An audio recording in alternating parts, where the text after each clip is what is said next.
Hello everyone, welcome to my YouTube channel Social Warrior for historical content. Learners, आज आपके YouTube channel में आपके लिए एक नई सीरीज स्टार्ट होने जा रही है। क्लास 12th के जो स्टूडेंट्स हैं उनका जो हिस्ट्री का थीम थर्ड है उसको अब स्टार्ट किया जा रहा है ताकि बोर्ड एग्जाम से पहले आपके सिलेबस को कंप्लीट किया जा सके और आपके CUT एग्जाम की भी प्रिपरेशन अच्छे से हो सके। ओके, ये जो आपका चैप्टर है थीम थर्ड का, जो चैप्टर नंबर 9 है और थीम थर्ड का चैप्टर नंबर 1 है, colonialism and the country side. Okay, इसको अब हम लोग डिटेल में एनालिसिस करेंगे जिससे कि आपको एक सब कुछ क्लियर हो जाएगा कि किस तरीके से ब्रिटिशर्स ने इंडिया को कॉलोनाइज किया और उसके बाद उन्होंने किस तरीके से अपने पॉलिसीज को यहाँ पर इम्प्लीमेंट किया। ओके, तो चलिए देखते हैं। NCERT हम लोग ओपन करते हैं। यस, तो आपके अपने चैनल सोशल वॉरियर को आप लोग सब्सक्राइब करें और कंटेंट को ज़्यादा से ज़्यादा शेयर करें। तो हमारा जो चैप्टर है colonialism and the country side, exploring official archives. तो इस चैप्टर में हम लोग स्टूडेंट्स क्या डिस्कस करेंगे और आप क्या लर्न करेंगे, इसको पहले जो इसको इंट्रोडक्टरी पार्ट है इसको हम डिस्कस कर लेते हैं कि इस चैप्टर में आप क्या सीखने वाले हैं। ठीक है, तो in this chapter you will see, in this chapter you will see what colonial rule. Okay, तो इस चैप्टर में आप ये देखेंगे कि कॉलोनियल रूल क्या होता है। ओके, सबसे पहले ये understand mean to those who lived in the country side.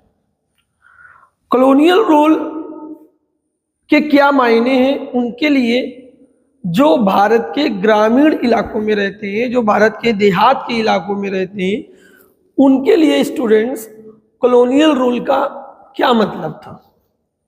ये चैप्टर जो आपका है चैप्टर 9, ये डील इसी टॉपिक को करेगा। पूरे चैप्टर में हम लोग ये देखने वाले हैं कि जो भारत के ग्रामीण क्षेत्र में जो लोग रहते थे उनके लिए उनका क्या एक्सपीरियंस था ब्रिटिश रूल का।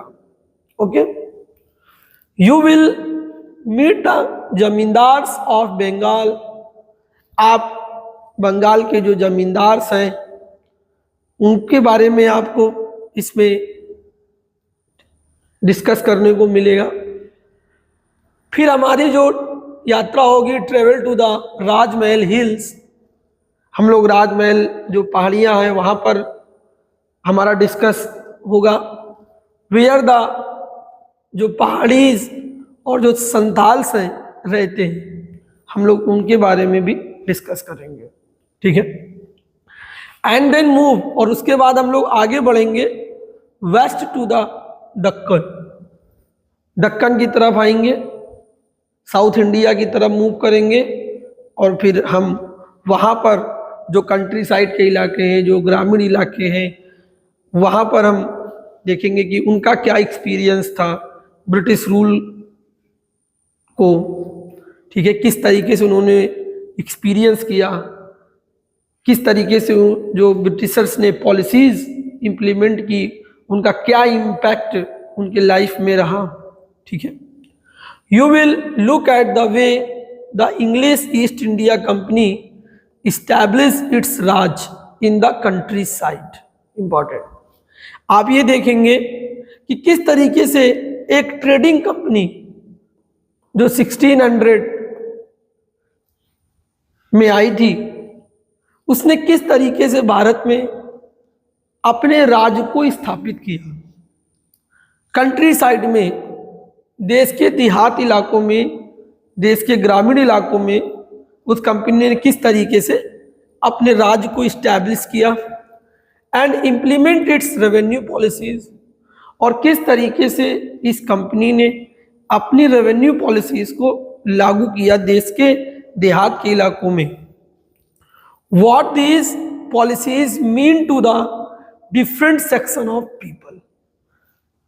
स्टूडेंट्स, इस चैप्टर में हम ये देखेंगे कि ईस्ट इंडिया कंपनी ने जिन पॉलिसीज को लागू किया हमारे देश के ग्रामीण इलाकों में, उन पॉलिसीज के क्या मायने थे उस समय के समाज के सभी वर्गों के लिए या अलग अलग वर्गों के लिए, डिफरेंट सेक्शन ऑफ पीपल के लिए उन पॉलिसीज के क्या मायने थे, and how they changed everyday life, और किस तरीके से इन पॉलिसीज ने उनके प्रतिदिन की जिंदगी को बदला, एवरीडे लिव्स।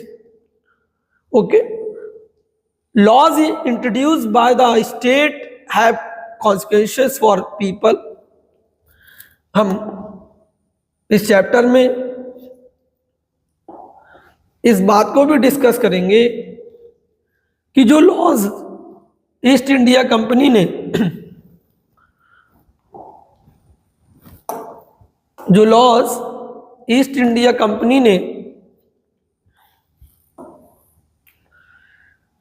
इंट्रोड्यूस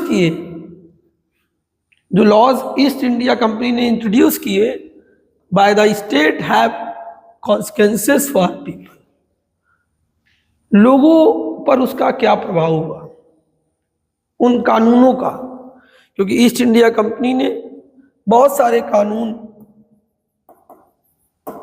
पास किए, नए नए कानून लेकर आए, तो उनके क्या कॉन्सिक्वेंसेस थे रहने वाले लोगों के जीवन में। जो ये चैप्टर आप लोग को समझ में आ रहा होगा, बेसिकली ग्रामीण इलाके, भारत का जो ग्रामीण इलाका है उस पर फोकस होगा कि भारत के ग्रामीण इलाकों में रहने वाले जो किसान हैं, मजदूर हैं, उनके लिए कॉलोनियल रूल, उनके लिए कैसा एक्सपीरियंस रहा ब्रिटिश रूल का, स्पेशली ईस्ट इंडिया कंपनी का अर्लीस्ट डेज में, शुरुआती दौर में किस तरीके से उनका अनुभव रहा, उनकी ज़िंदगी में क्या प्रभाव पड़ा, ईस्ट इंडिया कंपनी के द्वारा लाई गई पॉलिसीज़, रेवेन्यू पॉलिसीज़, जो भी वो कानून लेकर आए, उन सभी कानूनों ने उनकी ज़िंदगी में क्या कॉन्सिक्वेंसेस किए। They determine to an extent who grows richer and who poorer, क्योंकि ये ऐसे कानून थे जो निर्धारित करता था कि कौन अमीर होगा और कौन गरीब बन जाएगा। ठीक, हु एक्वायर्स न्यू लैंड, क्योंकि ये कानून ऐसे थे जिससे ये तय होता था कि किनको नई जमीनें मिलेंगी। Who acquires new land and who lodges the land, और कौन अपनी जमीनों को खो देगा। हैव लिव्ड ऑन, जिस जमीन में वो खेती करता था, जिससे उसकी जिंदगी चलती थी, उस ऐसी जमीनों को कौन प्राप्त करेगा और कौन ऐसी जमीनों को खो देगा। ठीक, where peasants go when they need money, इस चैप्टर में आप ये देखेंगे कि जब पीजेंट्स को मनी की नीड होती थी तो वो किसके पास जाते थे पैसे के लिए, क्योंकि पीजेंट्स को कल्टीवेशन एक्सपेंसेस के लिए, खेती के खर्च के लिए मनी की नीड होती थी, तो वो किसके पास जाते थे, आप ये भी देखेंगे। As you will see how your people were not only subject to the working of laws, they also registered the law by acting according to what they believed to be just. आप ये देखेंगे कि जो नागरिक है, जो हमारे ग्रामीण इलाके के नागरिक हैं, people were not only subject to the working of laws. जो कानून ईस्ट इंडिया कंपनी बनाएगी वो कानून न सिर्फ उनके लिए उनके जीवन में प्रभाव डालेंगे, वो उन कानूनों को फॉलो भी करेंगे, दे ऑल्सो रजिस्टेड, वो उनका विरोध भी करेंगे। The law by acting according to what they believe to be just, और इस विश्वास के साथ कि क्या सही है और क्या गलत है। अगर उनको लगता था कि इन कानूनों से उनके साथ कुछ गलत हो रहा है तो वो उसे विरोध भी करेंगे। ये भी आप इसमें देखेंगे कि किस तरीके से हमारे देश के ग्रामीण इलाके के, देहात के इलाके के जो रहने वाले भारत के नागरिक हैं, उन्होंने किस तरीके से इन ब्रिटिश और ईस्ट इंडिया कंपनी के द्वारा बनाए गए कानूनों का किस तरीके से विरोध किया जो उनके लिए गलत थे। ठीक, इन डूइंग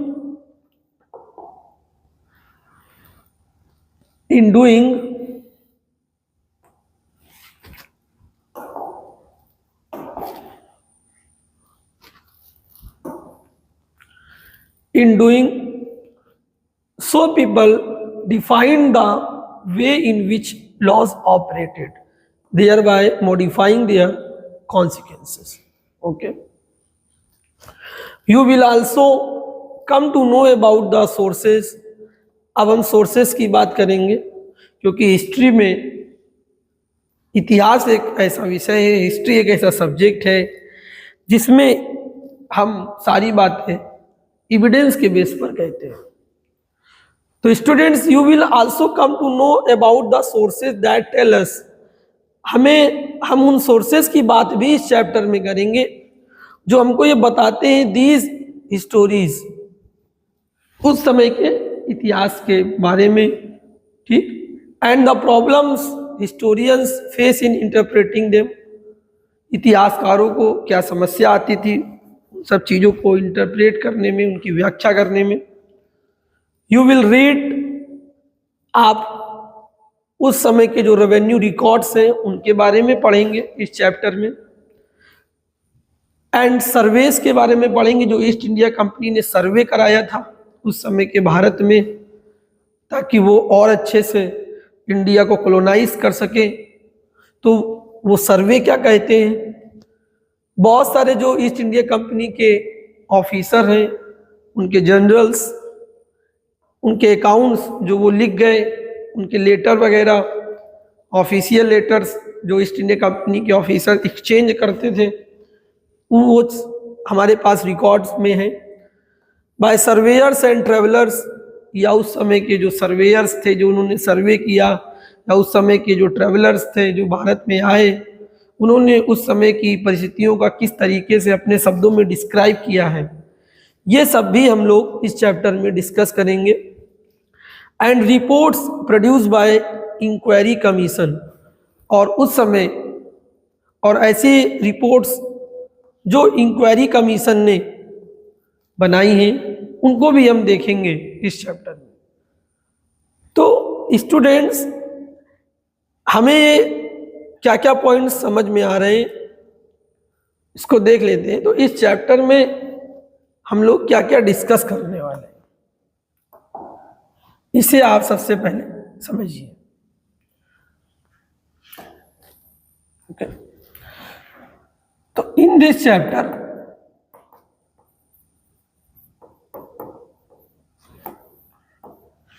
इस चैप्टर में हमारा जो मेन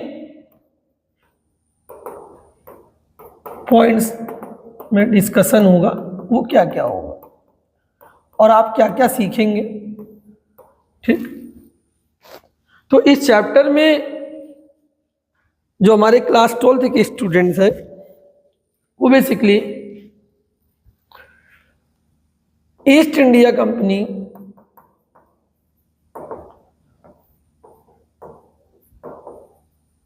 और उसके बाद जिस तरीके से कंपनी रूल एंड हुआ और फिर British rule, British government rule start हुआ, ब्रिटिश क्राउन रूल, इन दोनों को जो एक्सपीरियंसेस थे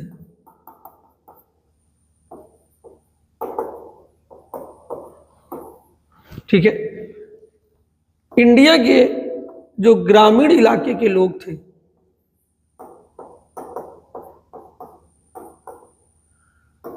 जो हमारे रूरल एरिया में रहने वाले लोग थे, ठीक है। उन्होंने किस तरीके से कॉलोनिज्म को, कॉलोनियल रूल को एक्सपीरियंस किया, ये चैप्टर मेन इसको डील करता है कि भारत में उस समय जो ग्रामीण इलाके में रहने वाले लोग थे, उन्होंने ये गुलामी किए का जो शासन था उसका उनकी जिंदगी पर क्या इम्पैक्ट हुआ। ओके, और हम लोग क्या डिस्कस कर लेंगे इस चैप्टर में। सेकेंड,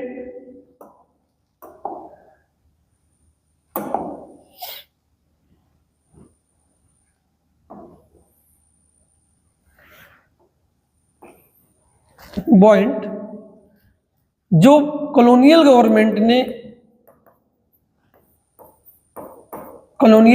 की जो रेवेन्यू पॉलिसीज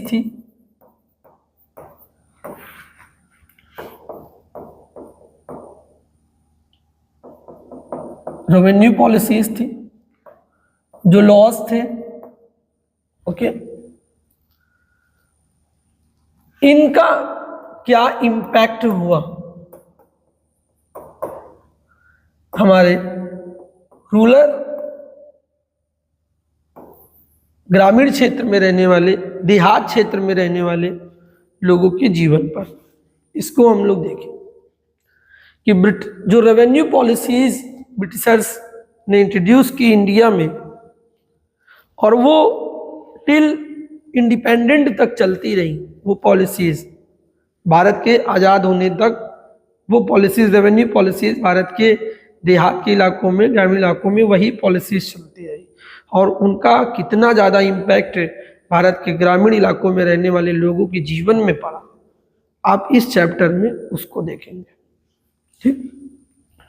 जो कानून बनाए गए और जिस तरीके से इनको इम्प्लीमेंट किया गया, उनका क्या इम्पैक्ट पड़ा भारत के ग्रामीण इलाकों में रहने वाले लोगों के जीवन में, हम इसको देखेंगे, ठीक। नेक्स्ट पॉइंट, और किस तरीके से हमारे जो ग्रामीण इलाके के पीपल थे, लोग थे, उन्होंने किस तरीके से ब्रिटिश पॉलिसीज का या कंपनी की पॉलिसीज का इनिशियल डेज में किस तरीके से उन्होंने इसका विरोध किया, जब ये पॉलिसीज और ये कानून उनकी ज़िंदगी में एक निगेटिव इम्पैक्ट करने लगे, तो उन्होंने इसको लेकर रिवॉल्ट भी किए। तो आप इस चैप्टर में कई सारे विद्रोह के बारे में भी पढ़ने को आपको मिल सकता है कि किस तरीके से लोगों ने विरोध किया, उनके विरोध करने के तरीके को हम देखेंगे, ठीक।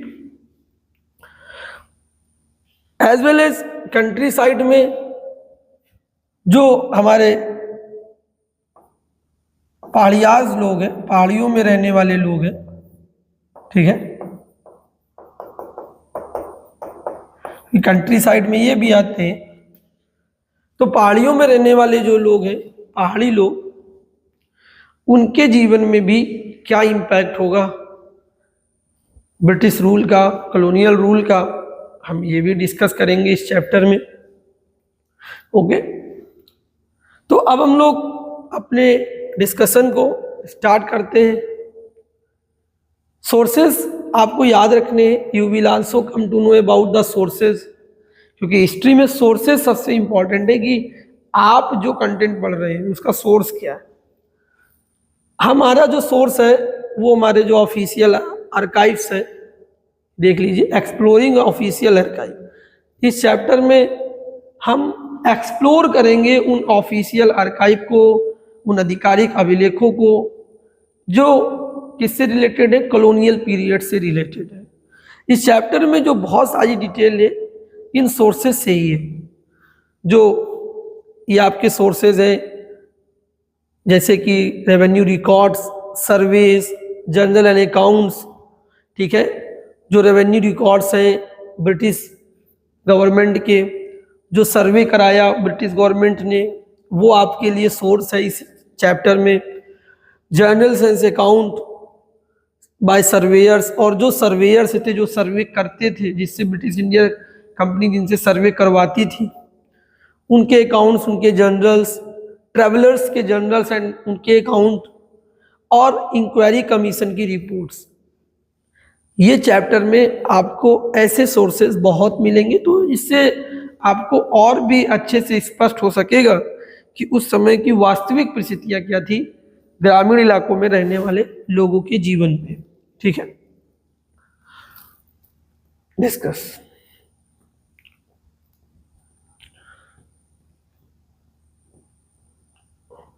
और डिस्कस कर लेते हैं हम लोग।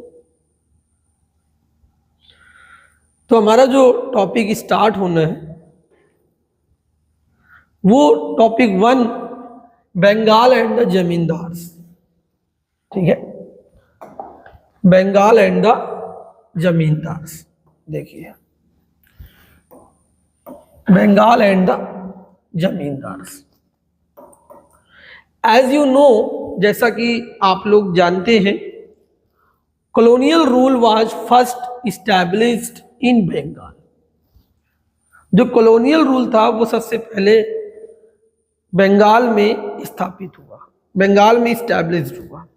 ओके स्टूडेंट्स, तो अब हमारा जो डिस्कशन होगा, क्योंकि एनसीईआरटी में आपके बहुत सारे जो बच्चे हैं, क्योंकि मॉडर्न हिस्ट्री आपने क्लास 8th में स्टैंडर्ड में थे जब आपने उसको स्टडी किया था, उसमें उस टाइम ऑफ पीरियड में बहुत सारे बच्चे सीरियस भी नहीं होंगे, या आप लोगों को उस तरीके से पढ़ाया नहीं गया होगा, या आपने पढ़ा नहीं होगा। ठीक है, दोनों कंडीशंस हो सकती हैं। तो अब आपको ये समझना होगा, पहले इस चैप्टर को डील करने से पहले थोड़ा हमें एक बेस बनाना पड़ेगा इस चैप्टर का, एक डिटेल में एनालिसिस करना पड़ेगा कि बंगाल में किस तरीके से ईस्ट इंडिया कंपनी ने अपने रूल को इस्टेब्लिश किया, और बंगाल में ही क्यों किया सबसे पहले, और किस तरीके से धीरे धीरे उन्होंने पूरे इंडिया को अपने अंडर में ले लिया, इंडिया का कन्क्वेस्ट कर लिया। उससे पहले वो कन्क्वेस्ट आप बंगाल करेंगे। ओके, तो आपको पहले इस चैप्टर, यदि आपने इस चैप्टर का बेस प्रिपेयर कर लिया, ठीक है, तो आपको इस चैप्टर में कोई प्रॉब्लम नहीं आएगी, ये आप समझ लीजिए। तो मैं आपके साथ 2 लेक्चर्स जो मेरे होंगे, पार्ट 1, लेक्चर 1 और लेक्चर 2, इसमें मैं इस चैप्टर के बेस को ही प्रिपेयर करूंगा पहले, और उसके बाद हम लोग एनसीईआरटी रीड करेंगे, और फिर आपको कोई भी प्रॉब्लम नहीं आएगी।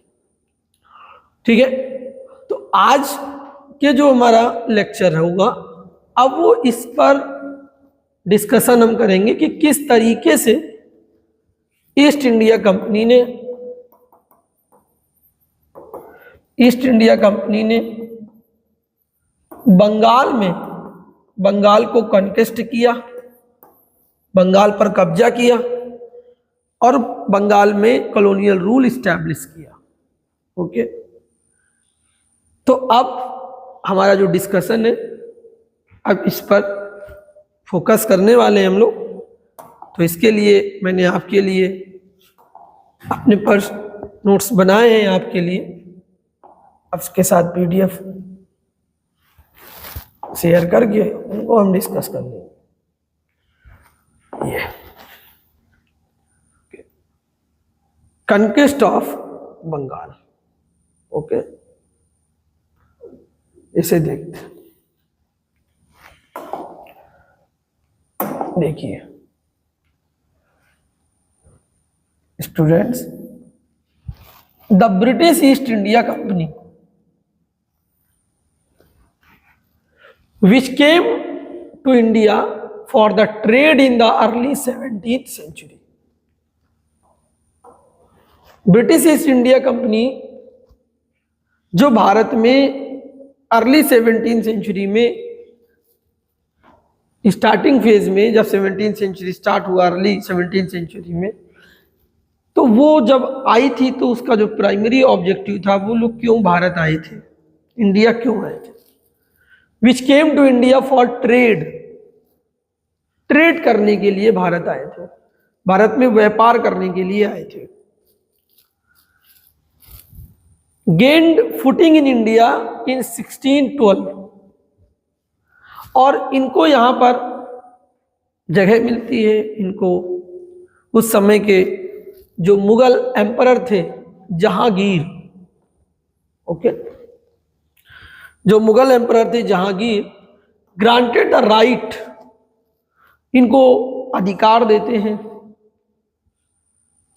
To establish a factory in Surat, कि आप गुजरात में जो कोस्टल एरिया है, ठीक है, गुजरात स्टेट अपना, आप वहां पर एक फैक्ट्री खोल सकते हैं।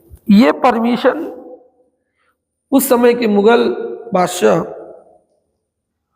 मुगल सम्राट जहांगीर ने ईस्ट इंडिया कंपनी को ये राइट दे दिया कि आप सूरत में फैक्ट्री खोल लीजिए। CUT जैसे एग्जाम में क्वेश्चंस आएंगे कि ब्रिटिशर्स ने सबसे पहले अपनी फैक्ट्री कहाँ पर खोली और उनको किसने ग्रांट किया, कौन किसने अधिकार दिया, परमिशन दी, तो जहांगीर ने उनको granted the right to establish a factory in Surat, Surat में फैक्ट्री खोलने का राइट दिया। And however the formal British rule in India had commenced only after the Battle of Plassey in 1757, लेकिन आधिकारिक तौर पे भारत में अंग्रेजी शासन की शुरुआत बैटल ऑफ प्लासी के बाद होती है। बैटल ऑफ प्लासी 1757 को जब वो ये युद्ध जीत लेते हैं बंगाल के नवाब से, वहां से ये माना जाता है कि भारत में अंग्रेजी शासन की शुरुआत हो गई थी। ठीक है, तो एक आपको अंडरस्टैंडिंग होनी चाहिए। देख लीजिए,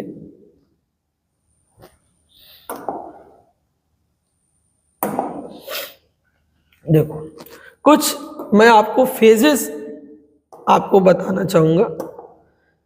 ब्रिटिश ईस्ट जो इंडिया कंपनी थी, देखिए हम लोग ब्रिटिश ईस्ट इंडिया कंपनी या ब्रिटिशर्स को 3 फेजेस में हम इनको समझ सकते हैं, जिस तरीके से इन्होंने भारत में।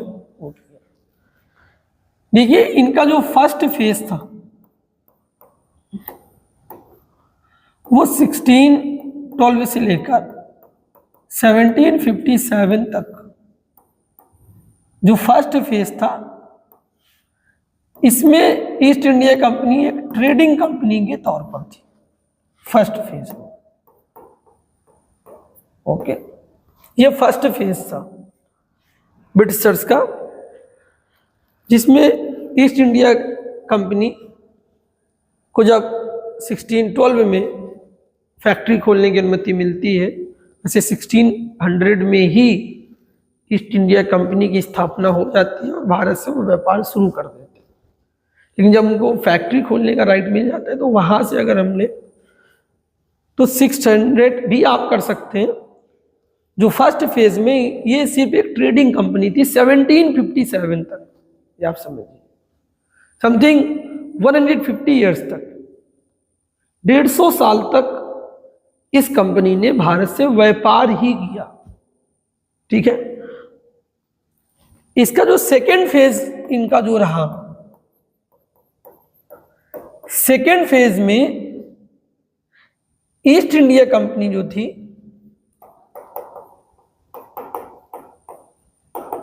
ईस्ट इंडिया कंपनी, ठीक, सेकेंड फेज में 1757 से 1857 तक, ठीक, ये सेकेंड फेज। 100 ईयर्स का।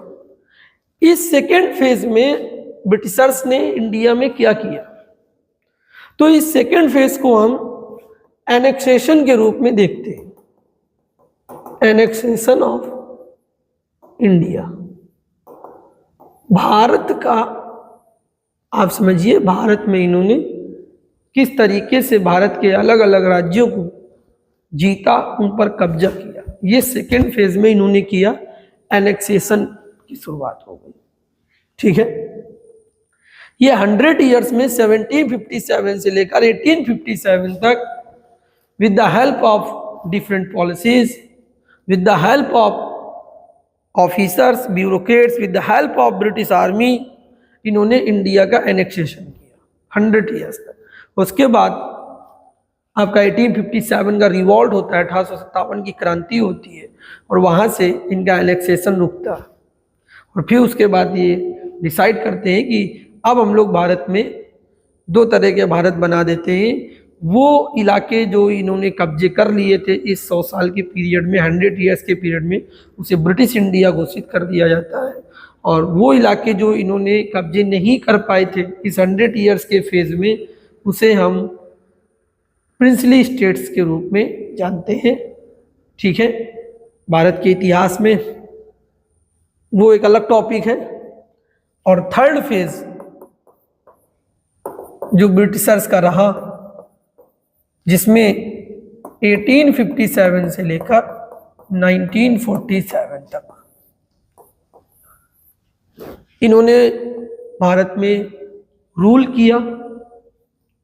ठीक है, तो रूलिंग तो यहीं से स्टार्ट हो गई है, लेकिन रूल इस वाले फेज में इन्होंने किस तरीके से लगातार रूल किया, और इसी फेज में हमारा स्वतंत्रता संग्राम का आंदोलन भी है। ठीक है, स्ट्रगल भी है। तो ये 3 फेजेस में स्टोरी चलती है, आपको ये पहले क्लियर होना चाहिए। फर्स्ट फेज जो आपका है, ईस्ट इंडिया कंपनी के इस्टेब्लिशमेंट से लेकर 1757 बैटल ऑफ प्लासी, वहाँ से शुरुआत होती है एक फॉर्मली ब्रिटिश रूल की। ओके, और फिर सेकेंड फेज जो स्टार्ट होगा 1757 से, बंगाल के कॉन्क्वेस्ट से। 1757 में बैटल ऑफ प्लासी, बंगाल के नवाब के साथ युद्ध होगा और ये लोग जीत लेंगे उसको, और बंगाल पर आधिकारिक तौर पे ईस्ट इंडिया कंपनी का रूल इस्टेब्लिश हो जाएगा। और वहाँ से धीरे धीरे बंगाल से शुरुआत होगी और धीरे धीरे नॉर्दर्न इंडिया इनके कंट्रोल में आएगा।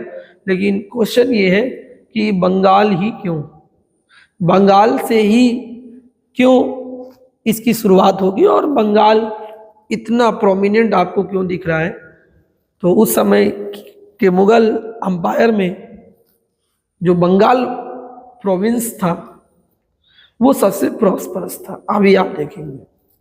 इसलिए बंगाल पर ही सबसे पहले ये लोग अपने रूल को इस्टेब्लिश करेंगे, क्योंकि बंगाल से रेवेन्यू बहुत आता था। इसको आप देखेंगे अभी। तो ये 3 फेजेस आप अपने नोट्स भी प्रिपेयर करते रहें, जिससे कि आपको इस चैप्टर की एक प्रॉपर अंडरस्टैंडिंग हो जाए। और डिटेल में जब हम एनालिसिस कर रही हैं एनसीईआरटी का, और इसके बाद आपको किसी भी तरह की कोई प्रॉब्लम नहीं रहनी चाहिए। ठीक है, देखिए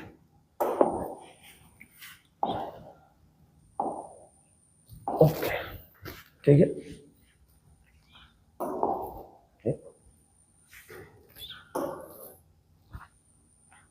तो the formal British rule in India had commence only after the battle of Plassey 1757।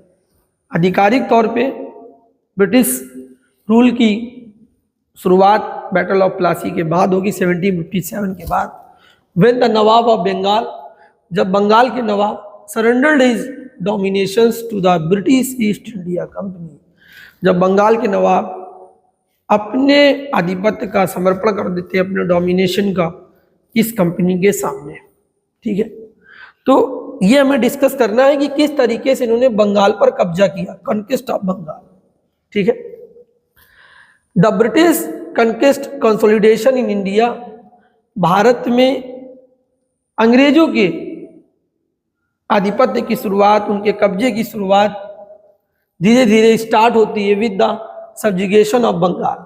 Bengal को कब्जे को लेकर बंगाल को धीरे धीरे ये अपने कंट्रोल में लेंगे और इसी के साथ भारत में ब्रिटिश रूल की शुरुआत होगी to the British imperialist system. Okay, rise of Britishers in Bengal. मैंने जैसे कि आप लोगों से डिस्कस किया कि बंगाल ही क्यों, तो इसको अब आप समझेंगे कि बंगाल से ही क्यों शुरुआत होती है। क्योंकि एनसीईआरटी में तो एक लाइन आपको दे दी गई है कि एज यू नो कि British rule start with India in Bengal conquest, लेकिन आपका बैकग्राउंड उसमें कुछ नहीं है। तो मैं आपका जो पूरा बेस है उसको प्रिपेयर करवाऊंगा जिससे कि आपको सारे पॉइंट्स, सारी चीजें क्लियर हो जाए। Rise of Britishers in Bengal. अब बंगाल ही क्यों, वाई बंगाल, इसका आंसर आपको मिलने वाला है। बंगाल पर ही क्यों कब्जा किया? बहुत सारे प्रोविंसेस थे, उन पर कॉन्क्वेस्ट कर लेते, ईस्ट इंडिया कंपनी उनको जीत लेती। बंगाल ही क्यों, वाई? तो Bengal the richest province of the Mughal empire, क्योंकि उस समय के मुगल साम्राज्य में बंगाल सबसे रिचेस्ट प्रोविंस था, सबसे रिचेस्ट, सबसे अमीर राज्य था, अमीर सूबा था। कॉन्स्टिट्यूटेड द प्रेजेंट डे, अगर बात करें उस समय का जो बंगाल था उसका जो एरिया था वो कितना था, तो मॉडर्न डे बांग्लादेश, आपका वेस्ट बंगाल, बिहार और उड़ीसा, ये याद रखिए, ये इतना लार्ज प्रोविंस था जिसमें मॉडर्न डे में आप अगर देखेंगे तो उस समय के बंगाल का जो एक्सपेंशन था, जो विस्तार था, वो आज के modern day Bangladesh, West Bengal, Bihar and Orissa, ये पूरा जो एरिया है ये उस समय के बंगाल में ही आता था। The economic significance of Bengal, the economic significance of Bengal was due to. अब क्वेश्चन ये कि sir line to line reading between the lines, हर एक पॉइंट्स को क्लियर करना। अब मुगल एम्पायर में अगर बंगाल सबसे रिचेस्ट प्रोविंस था तो वो क्यों था? क्योंकि बंगाल का इतना ज़्यादा जो इकोनॉमिक सिग्निफिकेंस था वो था due to textiles, silk and salt.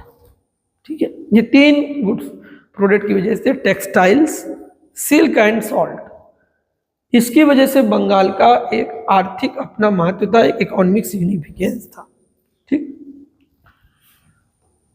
Bengal's export to Europe included. अब बंगाल से यूरोप तक कौन कौन सी चीजें एक्सपोर्ट होती थी, यहाँ से क्या क्या जाता था यूरोप में, इसमें सॉल्ट भी था, राइस भी इंक्लूड था, इंडिगो, इंडिगो एक डाई होती है जो कलर करने के काम में आती है, Indigo, paper, sugar, silk cotton, textiles and various handicrafts, इतने सारे प्रोडक्ट बंगाल से एक्सपोर्ट होते थे यूरोप के लिए। ठीक है, यूरोप कॉन्टिनेंट में ये सारी चीजें बंगाल से जाती थी। क्या क्या जाता था? Salt, rice, Indigo, paper, sugar, silk, cotton, textile and various handicraft. The English East India company, जो फर्स्ट फेज में मैंने आपको बताया कि 1612 से 1757 तक बंगाल से किस तरीके का व्यापार करती थी, तो यहाँ से ये सारी चीजें यूरोप के साथ साथ ब्रिटेन में भी जाती थी।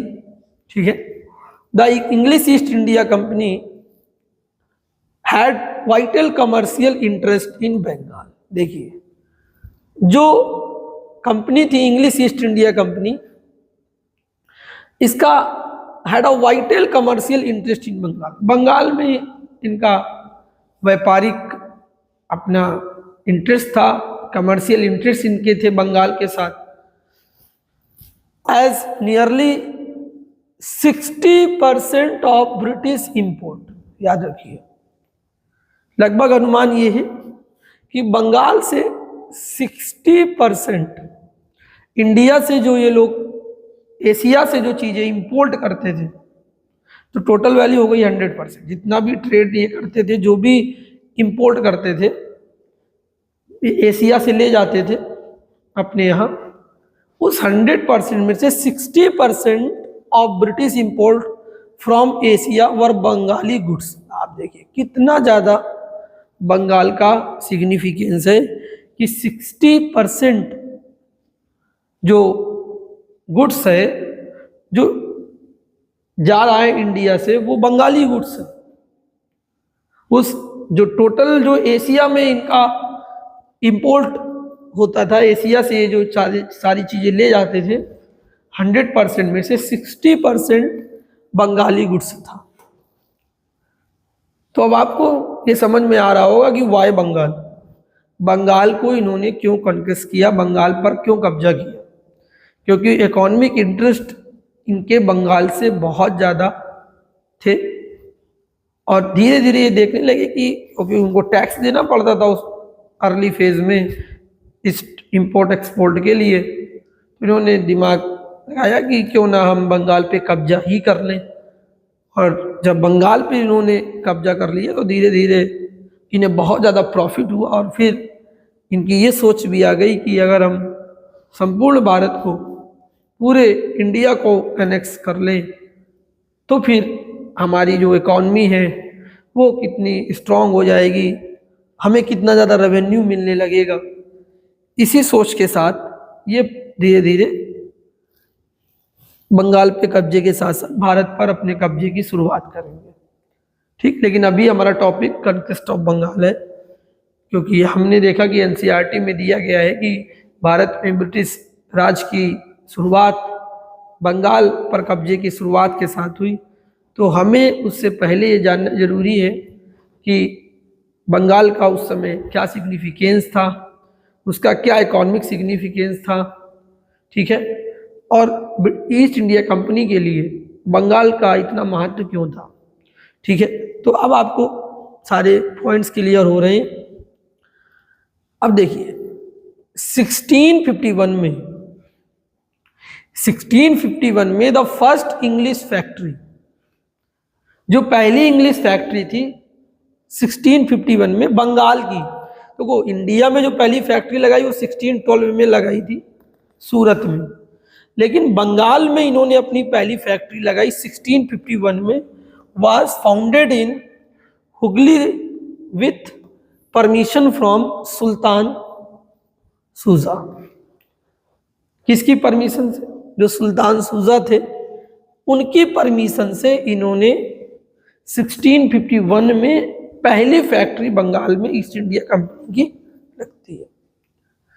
In the same year for a nominal lump sum payment of earth 3000, उसी वर्ष अनुमान है कि लगभग जो पेमेंट होगा 3000, द सूबेदार granted the company the privilege for free trade. तो बंगाल के जो सूबेदार थे उन्होंने कंपनी को एक विशेष अधिकार दिया। क्या विशेष अधिकार दिया, क्या प्रिविलेज दिया? Free trade throughout Bengal, कि आप बंगाल, बिहार और उड़ीसा, आप इस इलाके में फ्री ट्रेड कर सकते हैं। आपको टैक्स देने की जरूरत नहीं, आपको रेवेन्यू देने की जरूरत नहीं। बंगाल के नवाब ने ये प्रिविलेज दे दी, ये विशेष अधिकार दे दिया ईस्ट इंडिया कंपनी को। ठीक, सून आफ्टर दैट, इसके बाद फैक्ट्रीज वर इस्टेब्लिश्ड। इस प्रिविलेज के बाद ईस्ट इंडिया कंपनी की जो फैक्ट्रीज थी वो बंगाल के कासिम बाजार, पटना और अदर एरियाज में प्रोविंस के अन्य इलाकों में उनकी फैक्ट्रियां लगना शुरू हो गई। यानी धीरे धीरे आप देख रहे हैं कि ईस्ट इंडिया कंपनी बंगाल में अपने आप को इस्टेब्लिश कर रही है। ठीक, अब आपको इसका क्वेश्चन तो मिल गया कि वाई बंगाल, कि बंगाल से ही इन्होंने कब्जे की शुरुआत की। तो बंगाल से क्यों की? क्योंकि बंगाल का इकोनॉमिक सिग्निफिकेंस उस टाइम ऑफ पीरियड में बहुत ज़्यादा था, और बंगाल प्रोविंस उस समय के इंडिया का सबसे रिचेस्ट प्रोविंस था। ठीक। फॉल ऑफ बंगाल देखिए, फॉल ऑफ बंगाल।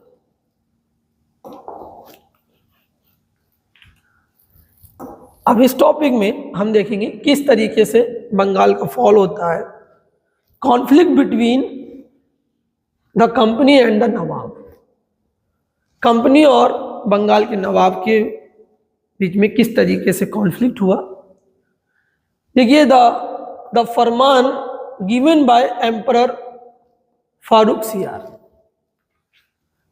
तो जो फरमान मुगल शासक जहांगीर से आप फारूक सियार में आ गए। ठीक है, जो मेन पॉइंट्स हैं डिटेल में वो मैं आपके साथ डिस्कस कर रहा हूँ।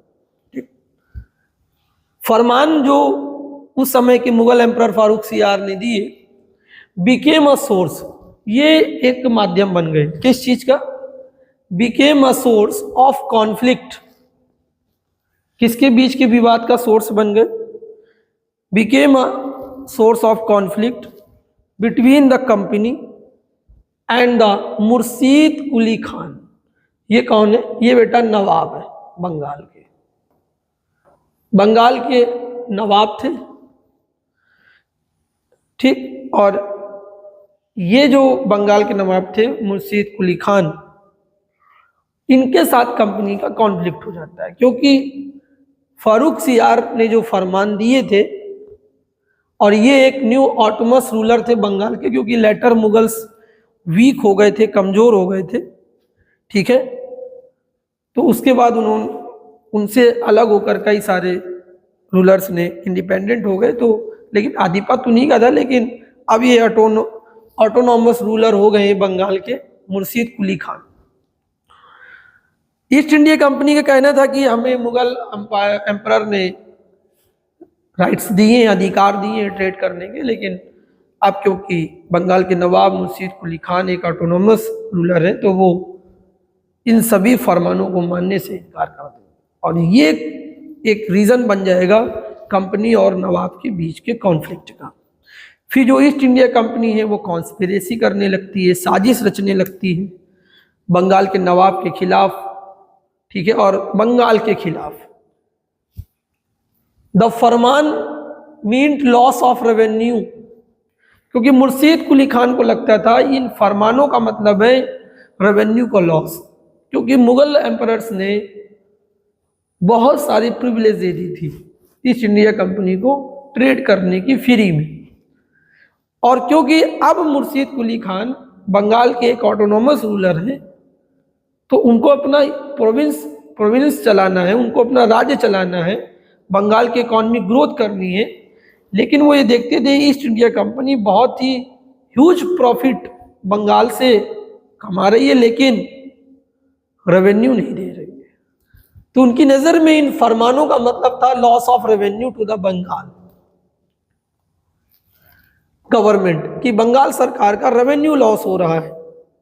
मुगल एम्परर्स ने जो फरमान पहले जारी कर दिए थे, and the power to issue the dastak for the company's good was misused, और जो ये दस्तक जारी किए गए थे मतलब फरमान, कंपनीज इन चीज़ों का मिसयूज कर रही थी। कंपनी के अधिकारी ऐसे दस्तक का, ऐसे फरमानों का मिसयूज कर रहे थे by company servants to evade taxes on their private trade.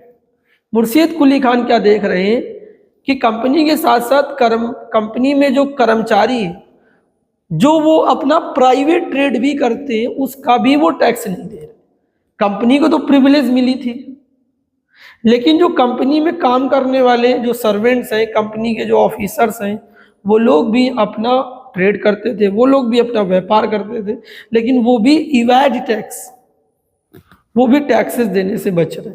Murshid Quli Khan इस बात से नाराज है।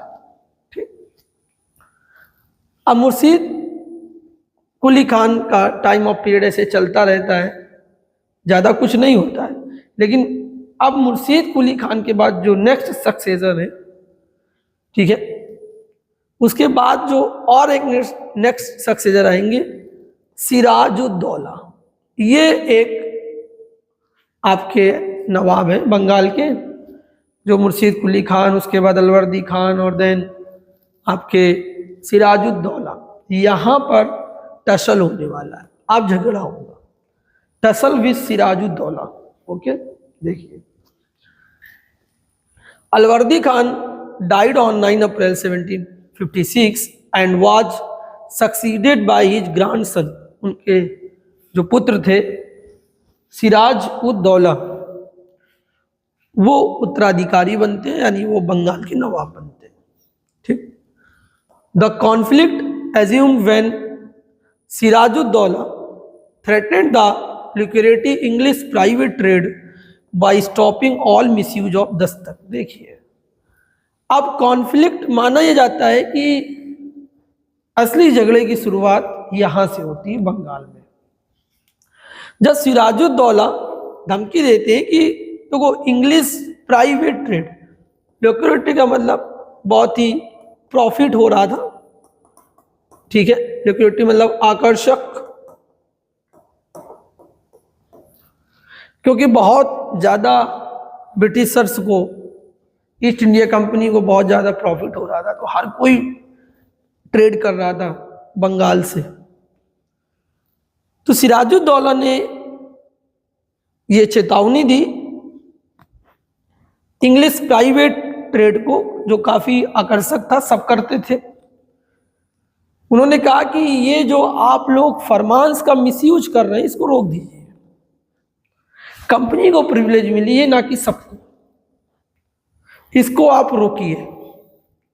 लेकिन आपको पता है कहाँ अधिकारी मानने वाले हैं, क्योंकि जब प्रॉफिट हो रहा है, पैसा कमा रहे हैं, तो भी कहाँ मानेंगे।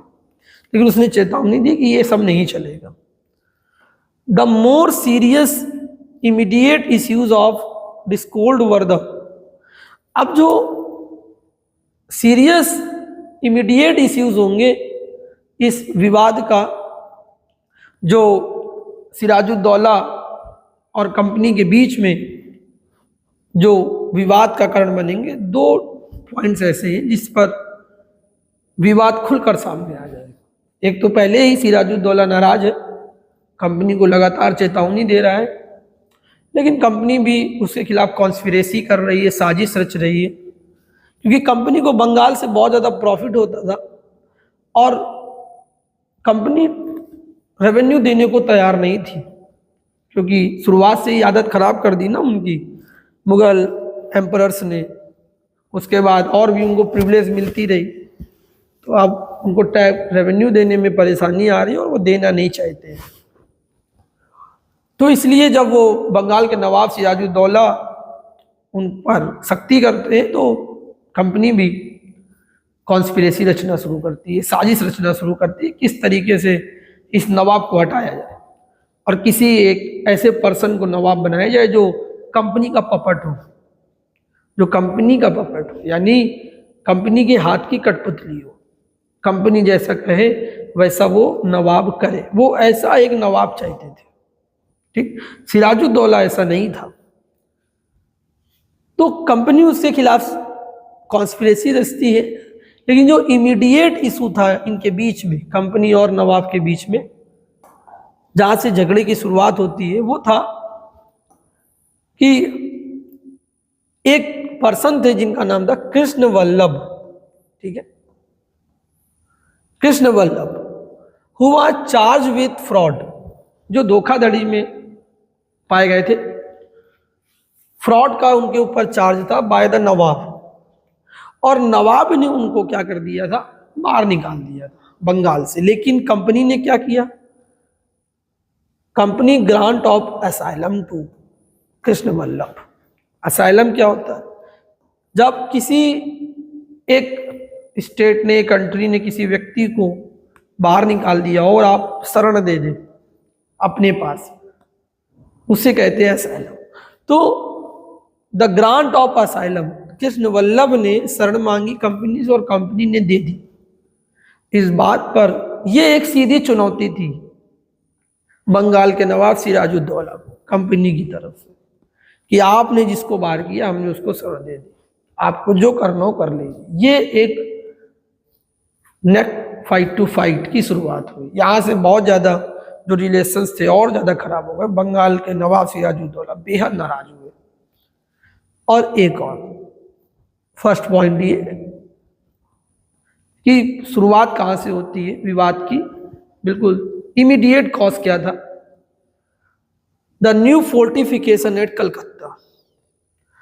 जो कलकत्ता शहर क्योंकि इनके पास था, राइट्स हो गए थे, ठीक है, कलकत्ता शहर का इन्होंने फोर्टिफिकेशन करना शुरू कर दिया, किलेबंदी करनी शुरू कर दी without the permission of Nawab.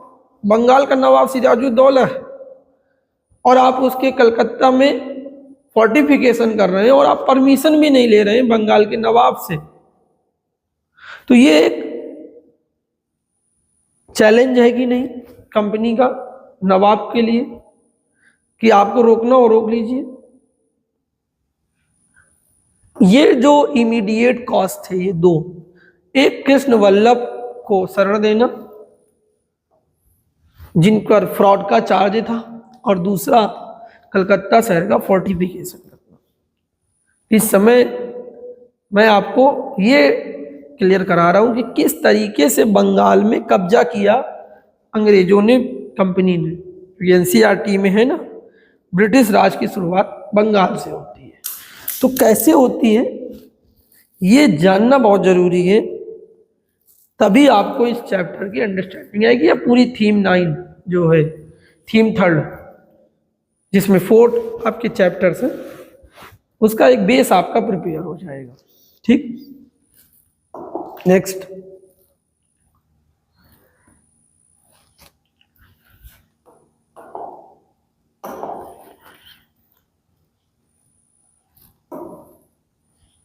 both of which posed a challenge। ये दोनों चीजें एक चुनौती के तौर पर थी to the authority of the Nawab, नवाब के लिए। And were critical issue of sovereignty, और उसकी सॉवरेंटी के लिए भी एक गंभीर मुद्दा था।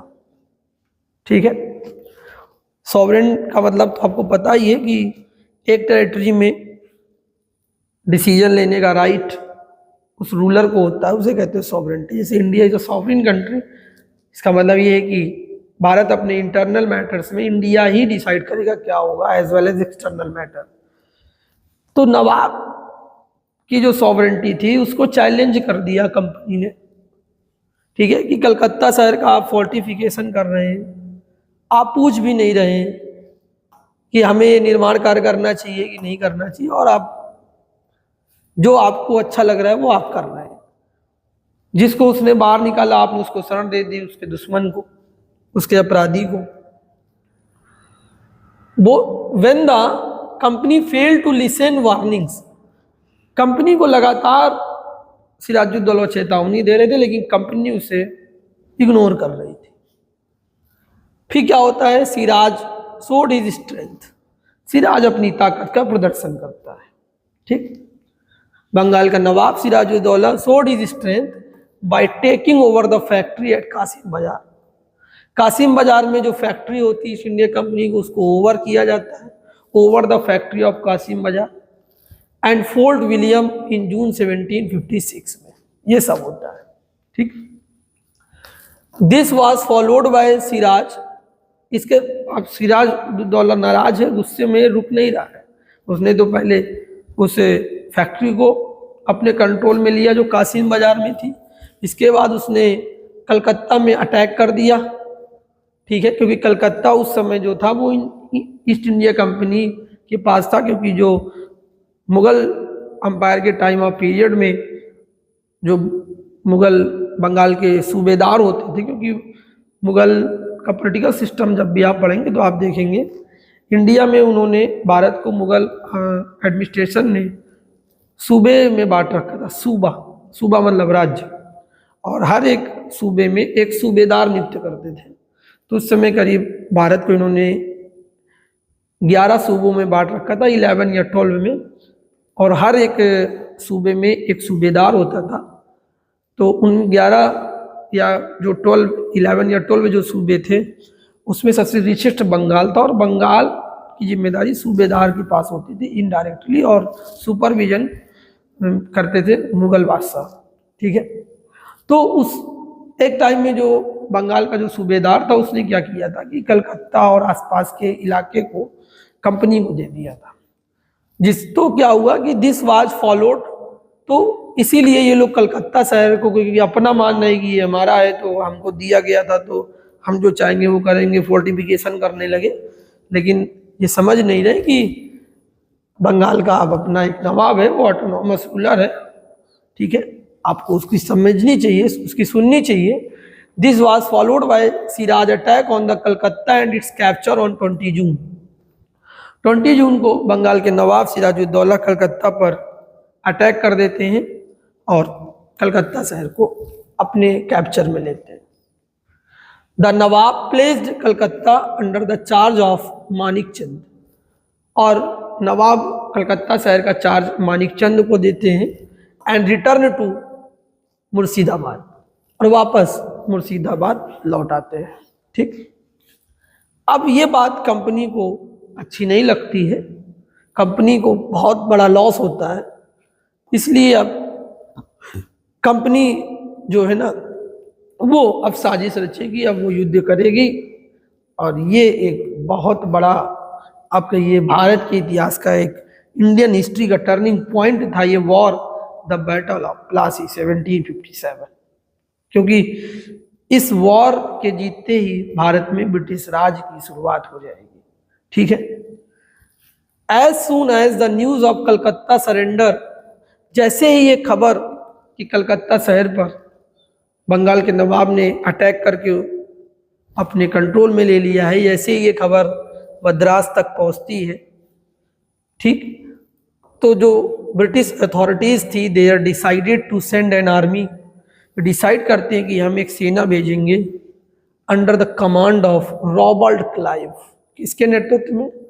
रॉबर्ट क्लाइव के नेतृत्व में हम लोग एक सेना भेजेंगे। ब्रिटिश अथॉरिटीज डिसाइड करती हैं कि एक आर्मी भेजी जाएगी और फिर से कोशिश की जाएगी रिकैप्चर करने की कलकत्ता शहर को। ठीक, क्योंकि उनकी फैक्ट्रीज वहाँ लगी थी, उनका इकोनॉमिक इंटरेस्ट था और उनको लग रहा था कि बंगाल से कहीं हम बिल्कुल आउट ना हो जाए, इसलिए ब्रिटिश अथॉरिटीज ने तुरंत एक्शन लेते हुए रॉबर्ट क्लाइव, जो अभी भी इंग्लैंड से वापस आया था, उसको तुरंत जिम्मेदारी दी कि आप अपने नेतृत्व में सेना लेकर जाइए और किसी भी तरह फिर से अपनी पोजीशन को रिकैप्चर करें आप। ठीक, क्लाइव क्या करता है? एक कॉन्स्पिरेसी रचता है, एक साजिश रचता है, उसको हम देखेंगे क्या साजिश थी। ठीक, Clive conspiracy.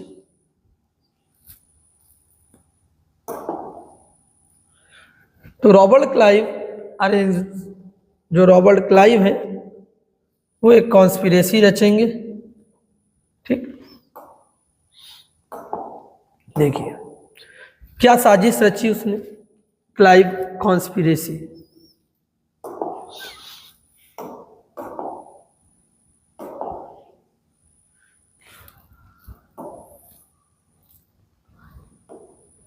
Taking advantage of the disaffection among the Nawab officers. देखो राजा है, अधिकार, इनसे कोई ना कोई तो नाराज रहता ही है। अब प्राइम मिनिस्टर ऑफ इंडिया से क्या हर कोई खुश है? तो नहीं है। जो रूल करता है सब उससे खुश नहीं हो सकते। ठीक, इसी बात का फायदा उठाया रॉबर्ट क्लाइव ने। रॉबर्ट क्लाइव ने ये देखा कि नवाब के ऐसे कौन कौन से ऑफिसर्स हैं, नवाब के ऐसे कौन कौन से क्लोज लोग हैं जो नवाब से खुश नहीं है, उनको अपने साइड में किया जाए। ठीक है, उनको खुद से जोड़ा जाए कंपनी के साथ। Taking advantage of the disaffection among the Nawab officers, क्योंकि देखिए कंपनी डायरेक्ट फाइट में नवाब से नहीं जीत सकती थी, क्योंकि कंपनी के पास उस समय इतनी पावरफुल नहीं थे ये लोग, इतनी सेना नहीं थी इनके पास कि नवाब के साथ सीधी लड़ाई में जीत सके। तो इन्होंने वॉर जीतने के लिए साजिश रची। ठीक, तो क्लाइव अरेंज ए कॉन्स्पिरेसी, क्लाइव एक साजिश रचता है जिसमें वो किसको किसको शामिल करता है, इंपॉर्टेंट है, मीर जफर। मीर जफर कौन है? ये कमांडर है, कमांडर इन चीफ है नवाब की आर्मी का। देखिए कितने बड़े और कितने महत्वपूर्ण व्यक्ति को अपनी साजिश में रच लिया। देखिए किसी भी, मैंने आपको जब थीम 1 का इस समय जो मॉडर्न एम्पायर में भी आपको मैंने बताया था कि रूलर कब तक रूल करेगा ये डिसाइड करती है उसकी आर्मी। रॉबर्ट क्लाइव ने कितनी चालाकी के साथ जो उसका कमांडर इन चीफ है उसकी नवाब की आर्मी का मीर जफर, उसको अपनी साजिश में शामिल कर लिया। राय दुर्लभ, जगत सेठ, और आपको बताया भी कि स्टेट को चलाने के लिए आपके पास फंड होना चाहिए। जगत सेठ कौन है? एक इन्फ्लुएंशियल बैंकर है बंगाल का, एक बहुत बड़ा सेठ है, ठीक है, बहुत रिच पर्सन है जो समय समय पर बंगाल के नवाब की आर्थिक मदद करता था। उसको अपने साथ इन्होंने शामिल कर लिया, जगत सेठ को। एंड ओमी चंद ज्वाइंट, ये लोगों को शामिल किया गया। और मैं तो ये कहता हूं, या आप भी समझ सकते हैं, अगर ये लोग शामिल ना होते उस कॉन्स्पिरेसी में तो शायद बंगाल पर कब्जा ना होता, देश गुलाम ना होता। लेकिन जो होना है वो होकर रहेगा। ये लोग कंपनी के साथ इस साजिश में शामिल हो गए कि किस तरीके से हम नवाब को एक्सपोज करें, नवाब को हटाएं। Taking advantage of the disaffection among the Nawab officers, Clive arrange a conspiracy in which Mir Jafar, जिसमें कमांडर इन चीफ नवाब की आर्मी के, राय दुर्लभ, जगत सेठ एंड ओमी चंद ज्वाइंट।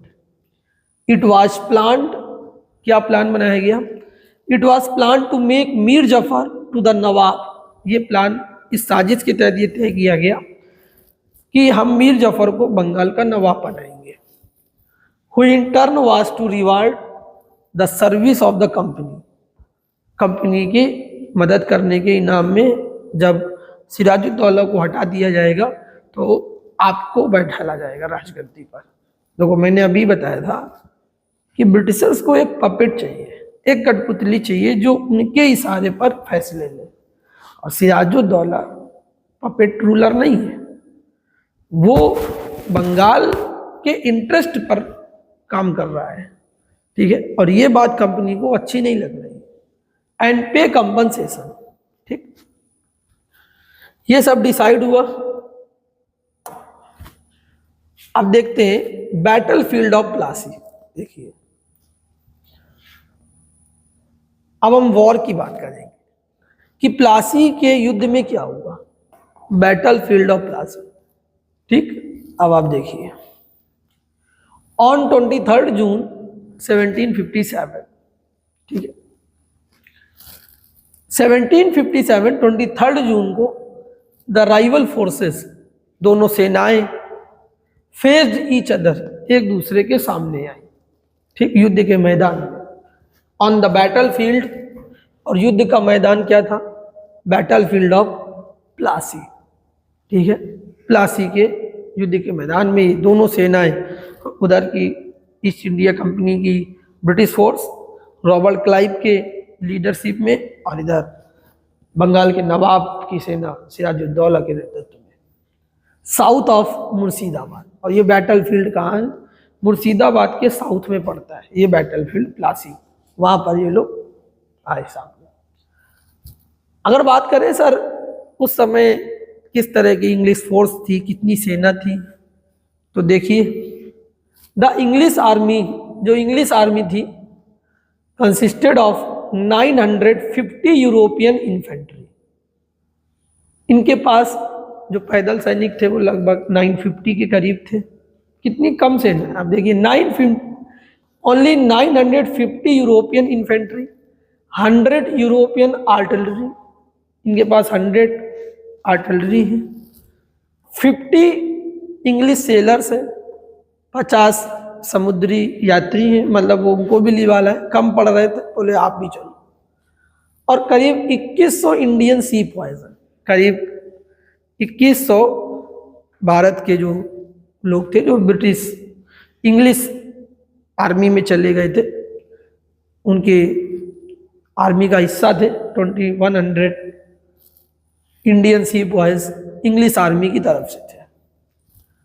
अब इसके कंपैरिजन में नवाब की सेना बहुत बड़ी है। नवाब की जो सेना है उसका नंबर 50,000। आप देखिए उसकी सेना 50,000 की है, इनकी कितनी कम सेना है। ठीक है, सबको काउंट कर देंगे तो भी आपका इनके जो इंडियन सी पॉइज 21 और ये 950 समथिंग 3000 हो गया। 3000 के आसपास इनके पास सैनिक थे, और ये 50 जोड़ लीजिए, जो 50 इंग्लिश सेलर्स भी इनके साथ आए थे लड़ने, तो करीब 3000 और वो 50,000, कितना ह्यूज डिफरेंस है। ठीक है, और फिर भी ये बैटल जीत लेते हैं। सर ये कैसे पॉसिबल है? तो ये पॉसिबल है with the help of conspiracy, साजिश से।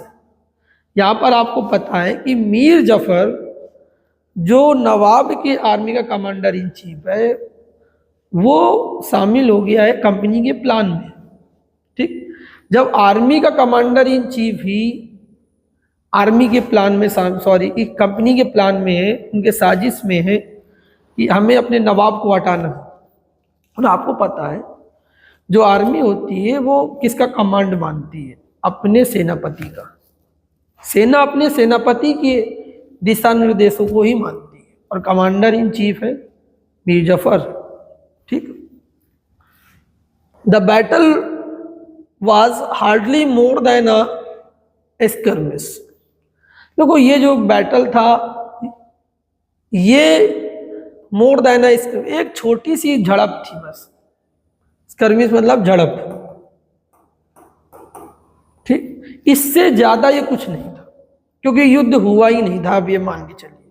और फिर भी इन्होंने युद्ध जीत लिया। कैसे जीत लिया? As a largest contingent of the Nawab, क्योंकि नवाब के पास एक बहुत विशाल सेना थी। Army remained inactive. अब समझिए, क्योंकि नवाब की सेना का एक बड़ा हिस्सा इनएक्टिव हो गया अंडर मीर जफर कमांड। उसके नेतृत्व में सेना का एक बड़ा हिस्सा इनएक्टिव मोड में चला गया। ठीक, उसी पल क्या हुआ? ए स्ट्रे शॉट, एक भटकती हुई गोली, एक शॉट गोली फ्रॉम द इंग्लिश साइड, उधर से कोई गोली चलाई गई और वो आकर मीर मुदुन, एक इनका वफादार व्यक्ति है, उसको लग गई और वो मर गया। ठीक है, मीर मुदुन को किल्ड मूर मदन, उस गोली से मीर मुदन की मृत्यु हो गई। नवाब थोड़ा घबरा गए और फिर क्या करेंगे?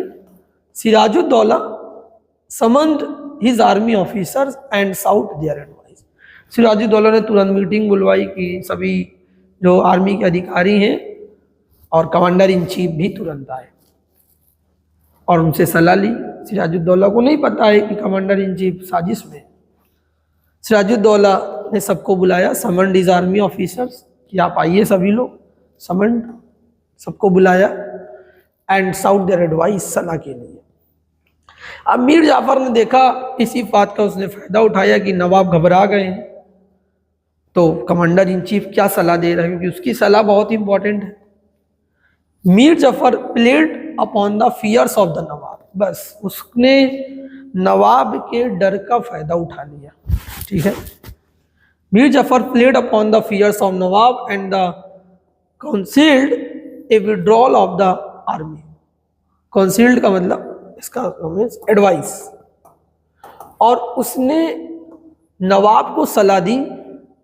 क्या सलाह दे रहा है? कि हमें अपनी सेना का विड्रॉल कर लेना चाहिए बिहाइंड द इंट्रेंचमेंट, कि हमें अपनी सेना वापस ले लेनी चाहिए। ये सलाह दे रहा है मीर जफर जो कमांडर इन चीफ है। तो नवाब समझ नहीं पाए उसके साथ क्या हो रहा है, नवाब ने इस फैसले को स्वीकार कर लिया। बस यही गलती हो गई। ऑन हिज एडवाइस, उसकी सलाह पर नवाब retired to Murshidabad from the battle field, leaving the control of operations to. Bengal के नवाब मुर्शिदाबाद वापस लौट गए और बाकी का ऑपरेशंस का कंट्रोल उसके हाथ में दे दिया। बोले कि आप देखिए मैं जा रहा हूँ और जल्दी से जल्दी ये सारी चीज़ें ख़त्म कीजिए, सेना का विड्रॉल कर लीजिए। ठीक। और जैसा कि एग्रीमेंट था, अकॉर्डिंग टू द एग्रीमेंट, इस एग्रीमेंट के तहत Mir Jafar was to become the Nawab. Mir Jafar नवाब बनता है। ही रीच्ड मुर्शिदाबाद ऑन 25 जून।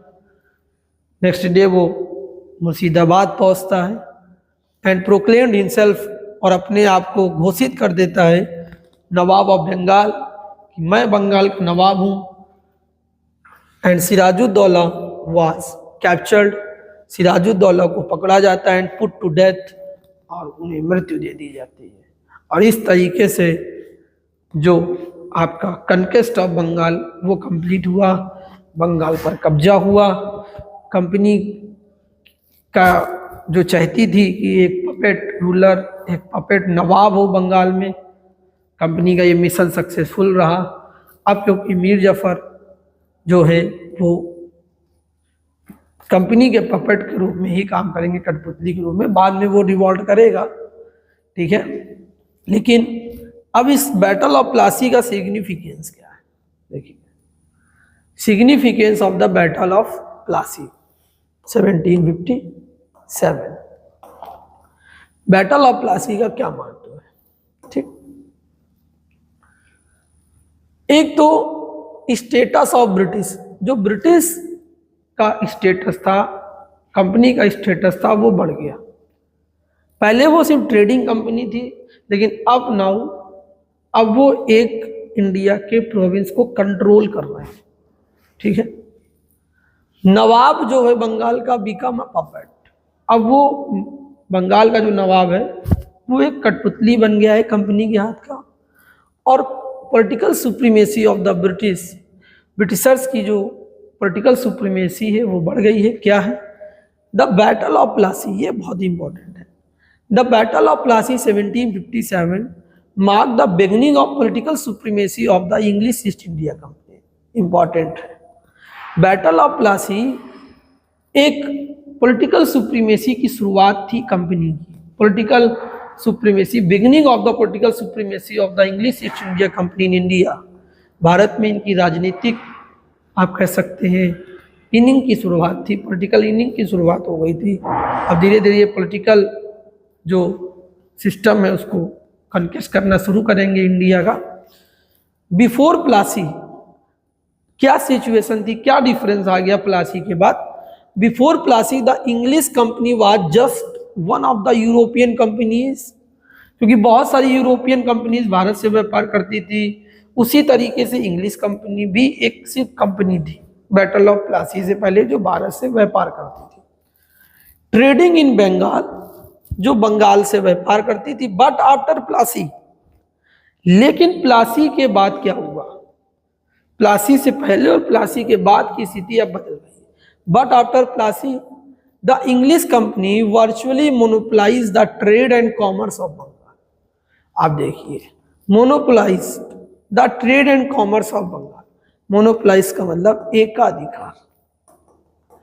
अब क्या हो गया है? बैटल ऑफ प्लासी के बाद जो कंपनी चाहती थी कि बंगाल की ट्रेड पर, ठीक है, ट्रेड एंड कॉमर्स पर उसका एक अधिकार, बाकी कंपनीज ना करें ट्रेड, क्योंकि बंगाल एक बहुत ही रिच प्रोविंस था और बहुत प्रॉफिट होता था।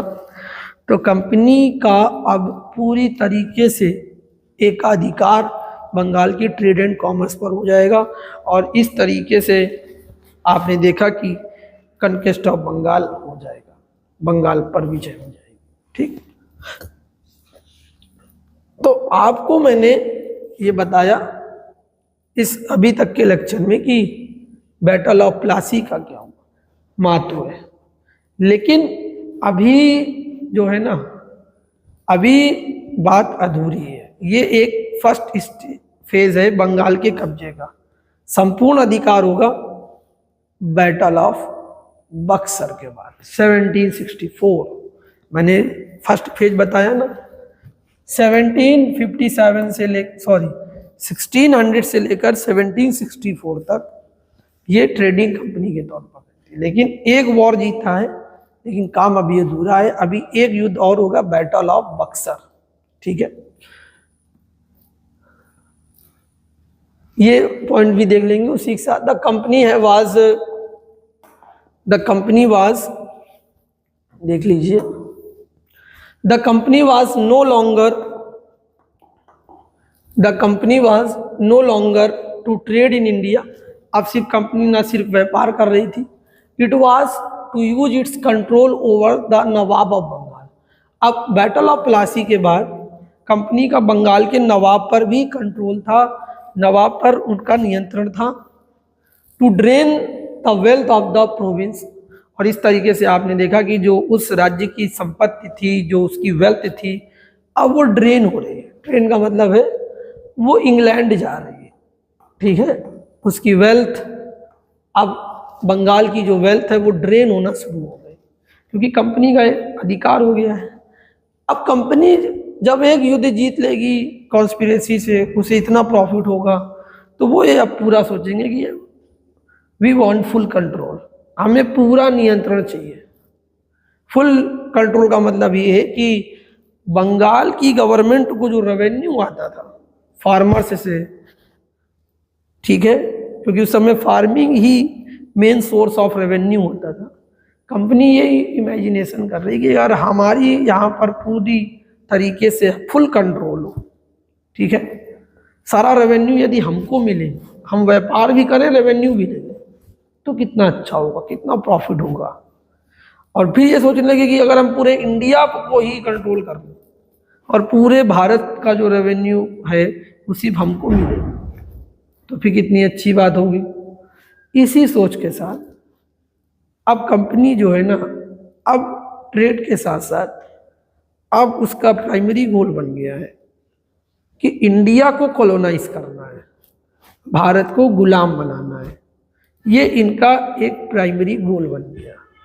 इंटरेस्ट, क्योंकि इकोनॉमिक जो इंटरेस्ट थे वो बहुत ज़्यादा थे, इंडिया से बहुत प्रॉफिट हो रहा था, तो ये इमेजिनेशन करने लगे कि यदि हम इंडिया को कॉलोनाइज कर लें तो हमें कितना ज़्यादा प्रॉफिट होगा। ठीक,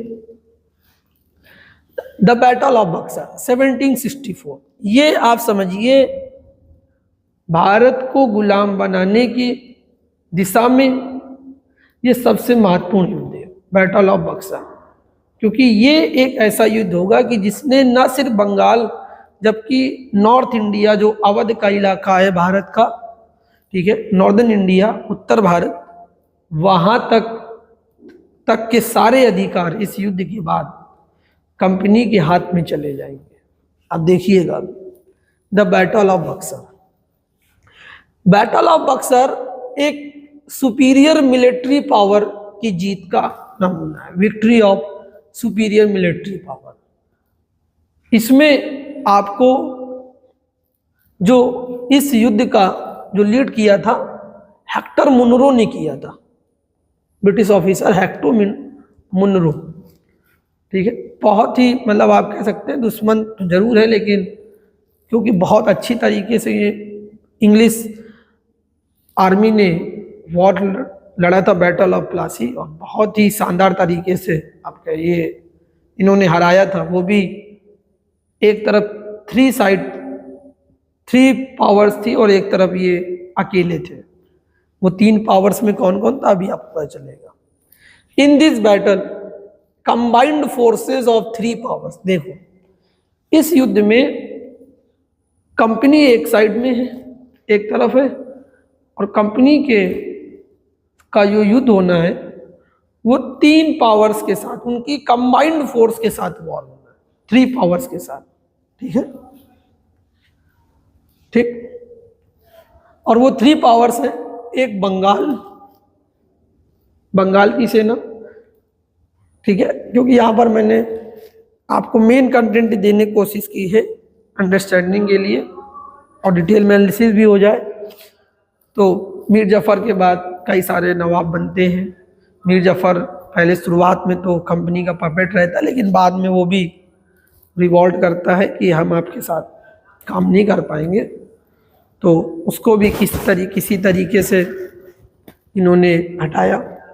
ठीक है, तो आप देखेंगे अभी बंगाल के साथ, क्योंकि बंगाल में जो इस समय जो नवाब है वो इनका पपेट नहीं है, अवध और मुगल फोर्सेस, ठीक है, and Mughal forces.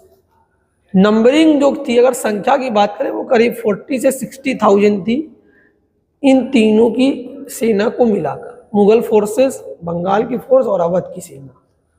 Clash with British force, British force के साथ इनका युद्ध होता है और उनके देखिए नंबर कितना है, 7,072 ओनली। यहाँ पर नंबर कितना है, 40,000 से 60,000। इनका नंबर कितना है, केवल समथिंग 7,000। इसीलिए है ना ये कि ये युद्ध victory of superior military power के रूप में देखा जाता है कि इनकी जो मिलिट्री पावर थी वो बहुत स्ट्रांग थी, इनके पास मॉडर्न वेपन्स थे, आधुनिक हथियार थे। ऐसे नहीं जीत लिया है 7,000 लोगों ने 50,000 लोगों को, ऐसे नहीं हरा दिया। इतनी बड़ी फोर्स है 40 से 60,000, फिर भी सर नहीं जीते। तो क्योंकि बेटा इनके पास मॉडर्न वेपन्स है, इंग्लिश का आर्मी के पास आधुनिक हथियार थे उस समय के, ठीक है। इनके पास गन्स थी, बंदूक, ये इंपॉर्टेंट है। इनके पास टैंक थे, तोप थी, ठीक है। तो इनको इतना नंबर्स की नीड ही नहीं है। ट्रूप्स, सैनिक जिनके पास हथियार है, जिनके पास बंदूकें, 7,072 ट्रूप्स लेड बाय, और इनका नेतृत्व कौन कर रहा है, बहुत ही prominent officer major Hector Munro, October 1764। The Battle of Buxar was a closely contested battle in which the losses of the English number, अगर बात करें कि उनको कंपनी की तरफ से जो इंग्लिश आर्मी थी उसको कितना नुकसान हुआ इस युद्ध में, तो 847 किल्ड एंड वाउंडेड, ठीक है, इतने लोग मारे गए और समथिंग इसी में कुछ लोग घायल भी हुए 847 नंबर्स में। While on the side of the Indian powers, और जो इंडियन पावर्स थी उनको कितना नुकसान हुआ, यानी कि बंगाल, अवध और मुगल फोर्सेस को क्या नुकसान हुआ, मोर देन 2,000 ऑफ ऑफिशियल जो डेटा है, करीब 2,000 जो ऑफिशियल और सोल्जर्स वर किल्ड, उनको 847 का नुकसान हुआ, इधर 2,000 का नुकसान हुआ। The battle of Plassey which was the result of the British conspiracy and diplomacy, the same can hardly be said है। देखिए, आप इतनी कम सेना से लड़ रहे हैं, आपको साजिश भी रचनी होगी। तो जिस तरीके से बैटल ऑफ प्लासी रिजल्ट था ब्रिटिश कॉन्स्पिरेसी का, जिस तरीके से battle of Plassey British conspiracy का रिजल्ट था, डिप्लोमेसी का रिजल्ट था, यही हम कह सकते हैं बैटल ऑफ बक्सर के कंटेक्स्ट में। ओके, सो स्टूडेंट्स, जिस तरीके से बैटल ऑफ प्लासी कॉन्स्पिरेसी का, ब्रिटिश कॉन्स्पिरेसी का रिजल्ट था, हम बैटल ऑफ बक्सर के संदर्भ में भी इस बात को कह सकते हैं कि बिना साजिश के युद्ध ये नहीं जीता गया होगा। Can hardly be said of Buxar, Buxar के बारे में, बक्सर के युद्ध में भी हम ये कह सकते हैं। Casualties on both sides were heavy, but in the end Mir Qasim ultimately failed to protect his throne. तो उस समय जब ये बैटल ऑफ बक्सर हुआ, तो उस टाइम में जो बंगाल के नवाब थे वो थे मीर कासिम। वो अल्टीमेटली अपने थ्रोन को नहीं बचा पाते हैं, हार पराजय होती है इस युद्ध में, इन 3 पावर्स की पराजय हो जाती है। रिजल्ट ऑफ द वॉर, इस वॉर का क्या रिजल्ट रहता है, ठीक है, देखिए result of the war.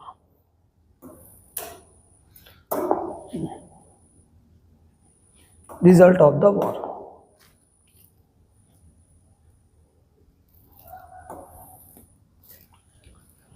Mir Jafar, who was made Nawab in 1763, agreed to hand over the districts of Midanpur, Burdwan, इसका मेंशन आएगा आपकी एनसीईआरटी में टॉपिक 1 में ही। बर्दवान में एक जमींदार की नीलामी होती है, Burdwan, Chittagong to English for the maintenance of the army. ठीक, देखिए मीर जफर जिसको बंगाल का नवाब कंपनी ने बनाया 1763 में, मीर जफर ने एक फैसला दे दिया था, एक प्रिविलेज दे दी थी कंपनी को कि जो 3 डिस्ट्रिक्ट्स हैं वो हैंड ओवर कर दिए कंपनी को, वो 3 जिले दे दिए पूरे।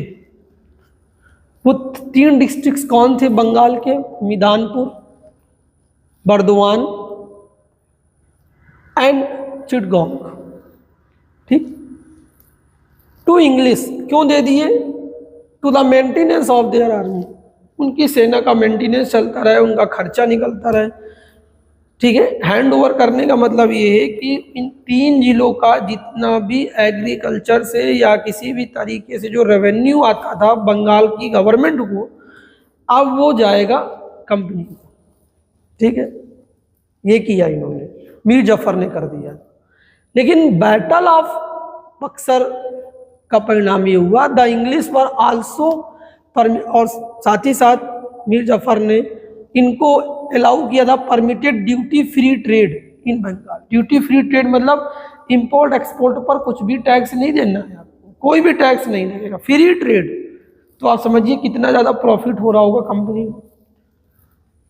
Except for a duty of, सिर्फ नमक पर 2% की ड्यूटी देनी पड़ती थी, नमक पर 2% की ड्यूटी थी, बाकी किसी भी चीज पर कोई ड्यूटी नहीं थी, आप समझिए।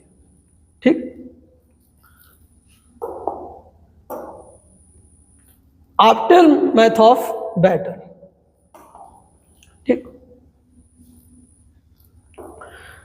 बैटल ऑफ बक्सर के बाद क्या क्या बदलाव हुआ है? Clive became the governor of Bengal, Clive को गवर्नर ऑफ बंगाल नियुक्ति किया गया। And he decided to seize the chance of power in Bengal, उन्होंने डिसाइड किया कि अब हम धीरे धीरे बंगाल की जो पावर है वो अपने नियंत्रण में लेंगे, बंगाल की जो गवर्नमेंट की पावर है उसे हम सीज करेंगे। And gradually transferred the power in Bengal to the company, और रॉबर्ट क्लाइव ने ये इंश्योर किया कि धीरे धीरे जो भी बंगाल गवर्नमेंट की पावर है वो ट्रांसफ़र कर दी जाए to the company, East India Company को। ठीक, he engaged himself in completing his unfinished task, क्योंकि ये काम अभी अधूरा था तो वो लगातार इस काम को पूरा करने में लगे रहे। To make the British the supreme political authority in Bengal, क्योंकि उनका टास्क था कि बंगाल में ब्रिटिश को एक क्या बनाना है? सुप्रीम पॉलिटिकल अथॉरिटी, यानी सारे राजनीतिक अधिकार लेने की जो पावर है वो कंपनी को मिल जाए, ब्रिटिश गवर्नमेंट को मिल जाए, इस पर वो रॉबर्ट क्लाइव काम कर रहे थे। ठीक, इसी दिशा में ट्रीटी ऑफ इलाहाबाद होती है। After the defeat of battle of Buxar with 3 powers हार जाती है, इलाहाबाद की संधि होती है। और after defeat at Buxar Shujauddaula, ठीक, अवध के नवाब शुजाउद्दौला और मुगल एम्परर शाह आलम सेकेंड, ये अवध के नवाब होते हैं शुजाउद्दौला और मुगल सम्राट शाह आलम सेकेंड, इन्हें मजबूर किया जाता है to sign of treaty of Allahabad, Allahabad की संधि करने के लिए। इलाहाबाद में ही संधि हुई थी, इसलिए इसे इलाहाबाद की संधि के तौर पर हम जानते हैं। ठीक है, अब सिग्निफिकेंस क्या है इस बैटल ऑफ बक्सर का समझ लीजिए। ठीक है, dominance of the English power, English power का वर्चस्व स्थापित हो जाता है बंगाल पर।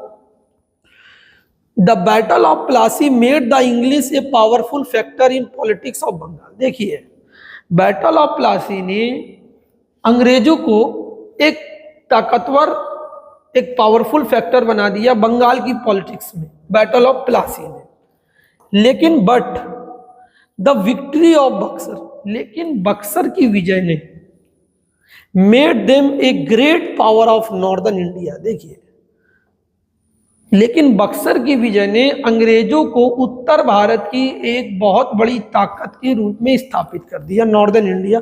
Made them a great power of northern India and contenders for the supremacy of the whole country. और जो दूसरे इनके विरोधी थे, उनके बीच में एक और कंटेंडर्स आ गया था। इन लोगों ने अपनी सुप्रीमेसी पूरे भारत पर धीरे धीरे अब ये इस्टेब्लिश करेंगे। तो एनसीईआरटी में जो हमारी चैप्टर 9 है और जो थीम 3 है उसमें जो हम कॉलोनाइजेशन का पीरियड पढ़ेंगे। अब आपने उसको समझ लिया है कि किस तरीके से भारत में अंग्रेजों ने अपने राज को इस्टेब्लिश किया, अपने रूल को इस्टेब्लिश किया। तो with the help of battle of Plassey and battle of Buxar, ये 2 वॉर बहुत इम्पॉर्टेंट स्टेज थे भारत में ब्रिटिश राज के इस्टेब्लिशमेंट में।